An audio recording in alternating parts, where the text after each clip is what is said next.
I run this organization, NESTA, which, as you've heard a little bit earlier in the afternoon, has been very involved in the campaign to get a change in schools in relation to games, computer science, getting children programming, coding, not just learning PowerPoint, Excel, and so on.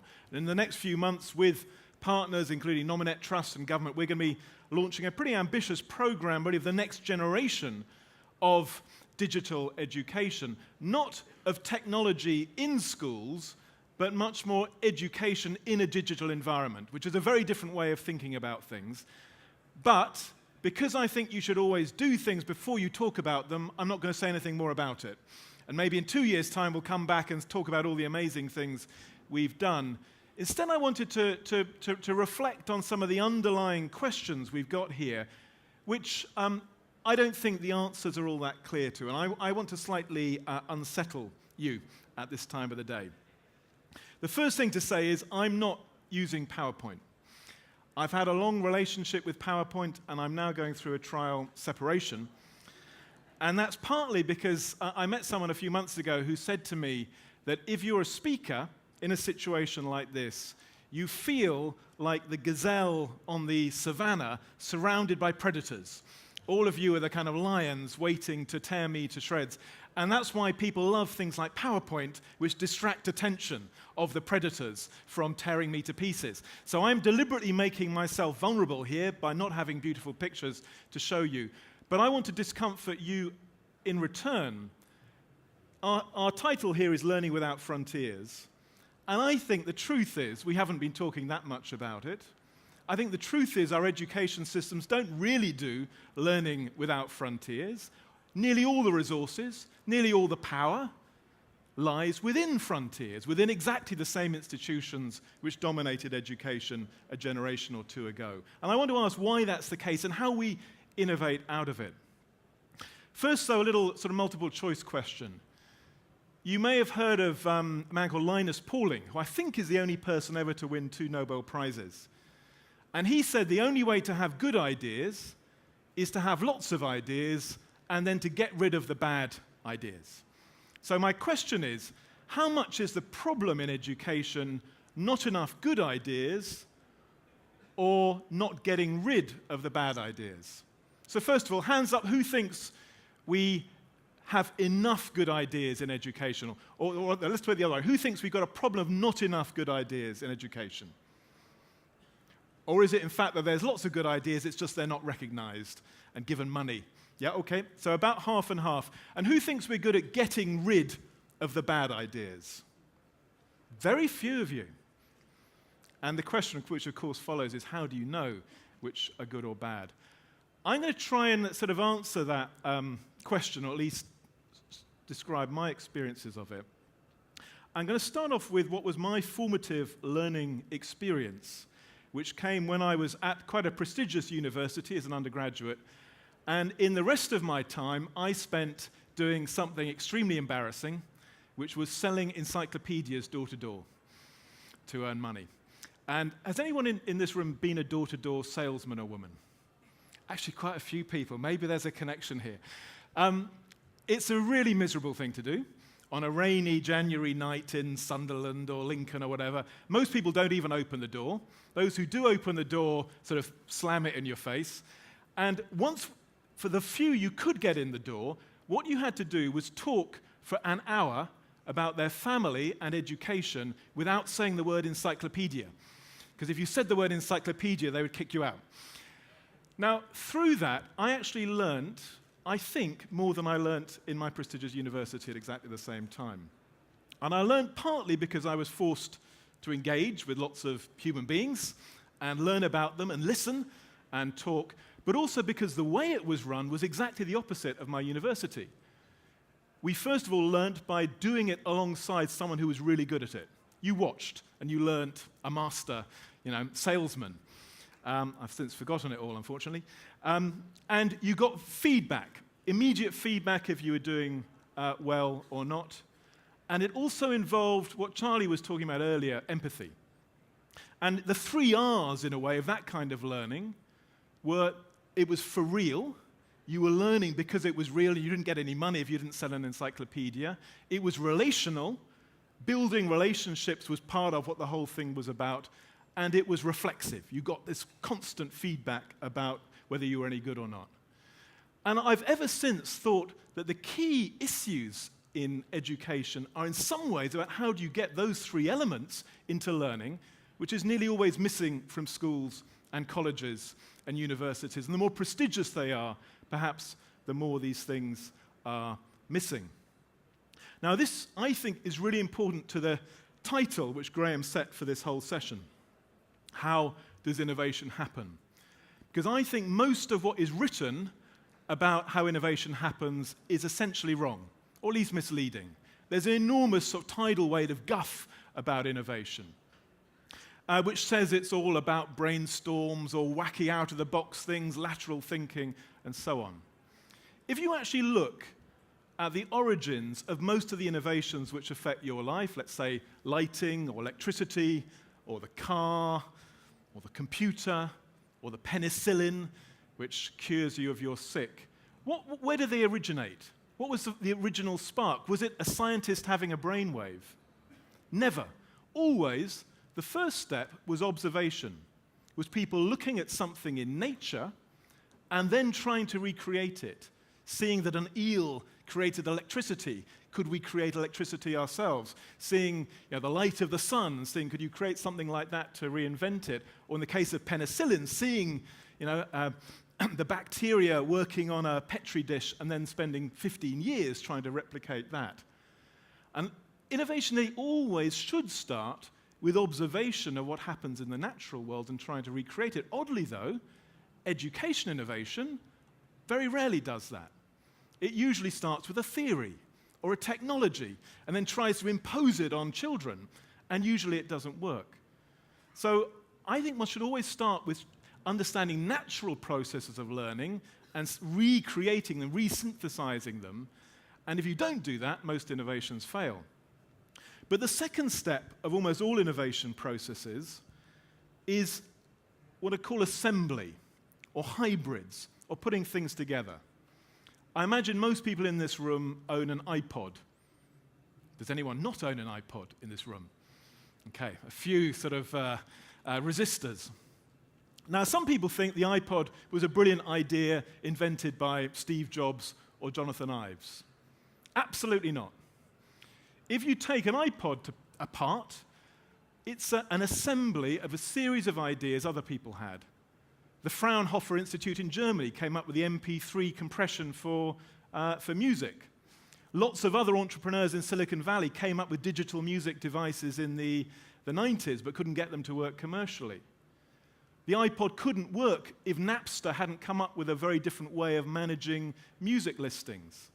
The manufacturing process wouldn't work if Foxconn in Shenzhen in China hadn't developed dramatically new ways of organizing manufacturing, and fairly terrible effects for their workers, it should be said, and got the costs down. And what Apple did essentially was bring those all together into something which made sense. But it wasn't a new idea in itself, it was an assemblage, a hybrid. And almost always, if an innovation is just one thing, one idea, it won't work. They only work when they travel in packs which reinforce each other and help each of the elements to be more powerful. Now, I want to briefly give 3 illustrations of both of those points, because I think they may be, and they're all messy, incomplete, and imperfect educational innovations, but all about learning without frontiers. But I hope there may be some things in them which point to which things may work in the next 5 or 10 years. The first one began 20 years ago when I spent a lot of time visiting small businesses and factories and offices. And one of the things which really struck me, and a couple of people have mentioned this today, was the question, could you turn workplaces into places of learning? There were some big employers who did actually provide Spanish courses, or even then actually computer programming courses to their employees. There was clearly an appetite for it, for people to use their lunch hour for learning. But 99% of workplaces did no learning, or only the narrowest learning relevant to the job. So me and a few colleagues came up with an idea of creating a new platform which would help deliver learning to workplaces. We called it the University for Industry. The notion was to use satellite television and the emerging internet. This was just before the internet, but it was clearly coming, providing a platform through which lots of providers could offer courses of 30 seconds or 30 minutes or 3 days in a whole range of subjects. Like all innovations, it went through many permutations. It eventually was launched in the late 90s, became called Learn Direct, and last year was sold for £50 million, which you could say was a success story. In reality, though, it's a story of total failure.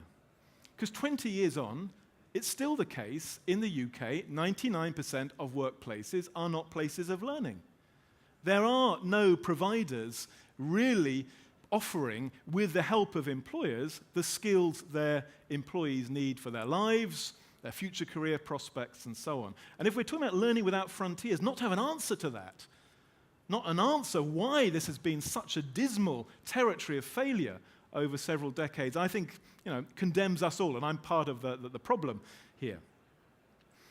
A second example started about 6 or 7 years ago, spending time with the teenagers who most hated school, the teenagers who wouldn't still be here at the end of the afternoon, sitting in their seats listening to some guy talk at them. And again, we started with observation. What were the kinds of learning those teenagers most enjoyed, were most motivated by? And fairly obviously, it was nearly always some other part of their life. They were very engaged, but it was nearly always when the learning was for real. They could see what it was for, fixing their motorbike, how to do graffiti, how to, make up games and so on. And so we came up with a series of ideas which were in some ways very simple about reintegrating work and learning. We looked at examples from around the world, like Martin Burt in Paraguay, examples in Denmark and Australia and so on, where learning and work were integrated. We looked at the old Renaissance idea of the studio. Leonardo da Vinci, Michelangelo, all assumed that work and learning should be integrated. You learned how to be a sculptor or an artist by doing it, and ideally doing it with someone who was really good at it. And out of that came the idea of the studio school. Started with this observation and insight, but then, like all innovations, was really an agglomeration, a hybrid, an assembly of things, like that each pupil should have a coach, a size of school about 300, 80% of the curriculum done through real-life projects with real-life clients in business or the community. And we went on and tested it out, found the kids who took part got really good GCSE results, and so there's about 8 open now, 12 opening this year, should be another 25 next year. Small scale, but an idea of learning without frontiers, because the whole notion of the studio school is to think of it from the start as embedded in a place, with strong relationships with business, with NGOs, with the council, setting challenges, real-life problems for the teenagers, and the teenagers learning by solving those problems, not by formal classroom pedagogy. But we don't know how well it will work. Almost certainly some elements will work better than others. Almost certainly it has to evolve, and 5 or 10 years' time it may be a different picture to what it is now. And the third example I want to describe is a stage back from both of those. And again, it's a sort of learning without frontiers example, of which we haven't heard that many today. And this was prompted by seeing people learning CPR. How many of you know how to use a defibrillator? Is there a defibrillator in the room? Right, okay. So you're safe if you decide to have a heart attack in the next 10 minutes. So this prompted a very simple question. And there are some cities around the world which have trained up large numbers of people in CPD, because that has a big effect on death rates, if you can get to someone quickly as they're having a heart attack rather than waiting for an ambulance. And this raised the question, what are the skills which 1% of the population could have, and it probably was about 1% of you with defibrillators in this room, which would be most valuable to the other 99%. And if you think that through, they are things like first aid, defibrillators, but actually there's quite a long list of things which make a small number of people useful to others. Breaking up fights is one. There are various mobility skills, or helping people green their house. Anyway, out of this we came up with an idea of a new kind of learning, which we called a citizens' university, which would try and provide very intensive, short, fun courses to people, where the training would be done by volunteer trainers, intern training members of the public. And like everything, it was an assemblage, and a key part of the idea was to take over unused retail premises in high streets and shopping malls where they were closing. This was a year and a half ago. It's now called the U, and it's been tested in South London and in Hexham in Northumbria. It seems to work really well, in part because people like being useful. We've tried to make the training very physical, very kinesthetic, lots of touch, which you don't get a lot of in schools for all sorts of reasons, and very fast, and very intensive, and very peer-driven. But again, I've no real idea if it will really work, but I'm absolutely certain it's a territory which needs a lot of intensive innovation, a lot of experiment, a lot of ideas, because if you can train up 1% of the population to be really useful to the other 99%, then that must be a good thing. That's probably about as good an investment you could make as any. Now, the three examples I've been talking about just then, the Learn Direct, Studio Schools, and the U, you may have noticed I haven't mentioned technology at all. Now, in fact, all of them are very technology infused. I mean, Learn Direct was mainly delivered online platforms. The Studio Schools have a largely mobile phone-based sort of technology platform for lessons, class timetables, and so on. And the U is very shaped around social networks. But the key point is the technology comes second. It comes after the idea, after the observation, after the need. It is education in a digital world, not technology in the school, parachuted in to an alien environment. And in a way, in each case, it's trying to rethink the whole structure of a learning institution almost from scratch, rather than costly bits of hardware being stuck in classrooms with slightly reluctant teachers not really enjoying them. Where I want to end this afternoon is perhaps in the opposite place to where Ray Kurzweil was this morning. So if you remember Ray's amazing book, which, how many people have actually read The Singularity is Near? Okay, not very many of you.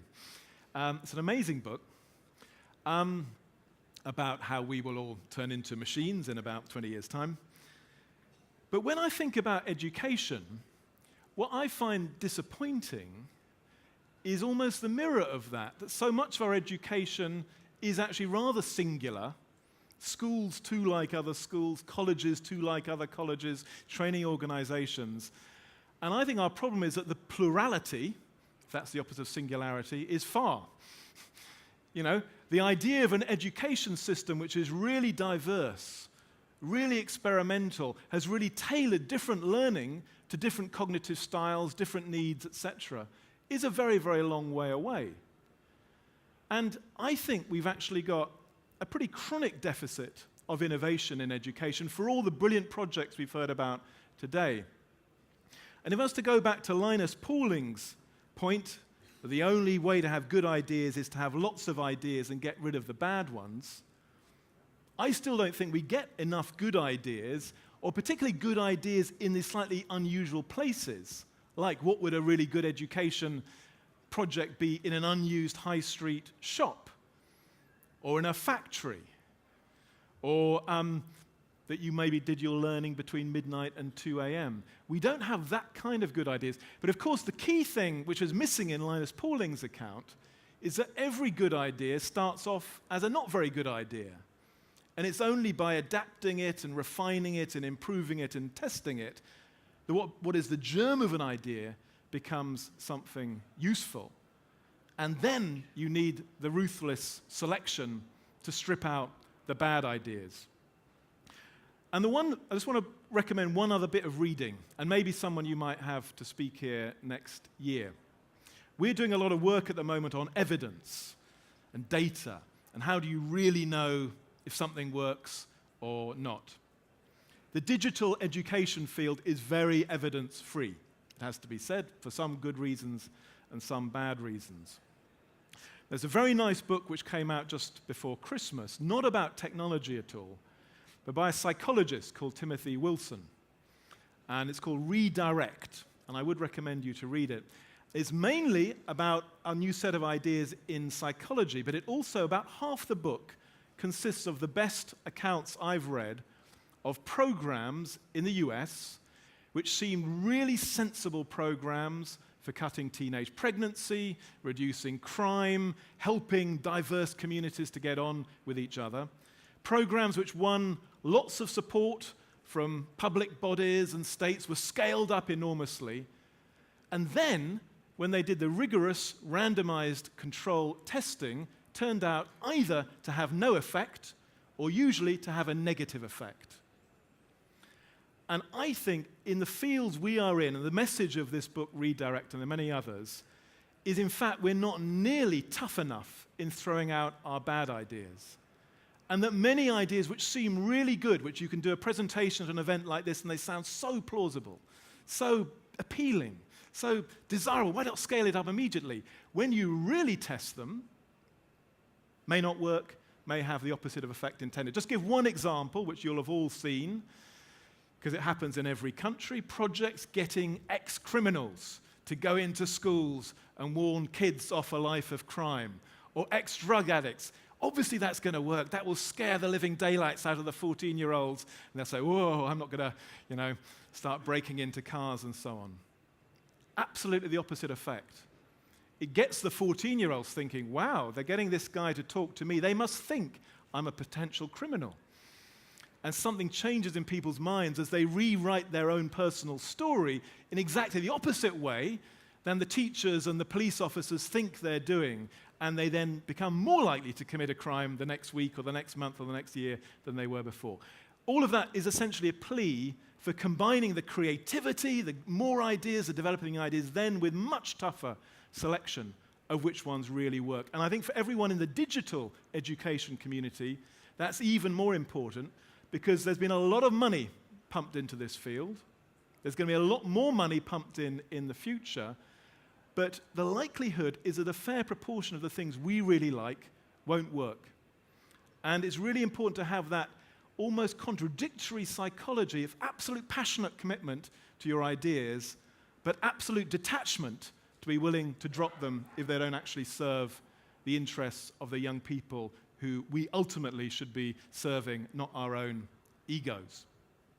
And as I said at the beginning, and just to close, you're meant to end the day with a nice sort of warm feeling. I feel discomforted about this whole topic of this conference of Learning Without Frontiers. And in a way, the more I hear the great projects, the more discomforted I feel at how small they are, at how little our systems have changed, and how the result of that is millions of people, tens of millions, hundreds of millions, with massively wasted potential. And we should not feel one iota of complacency about how well we're doing. We are not doing well at all. But do enjoy your drinks, please.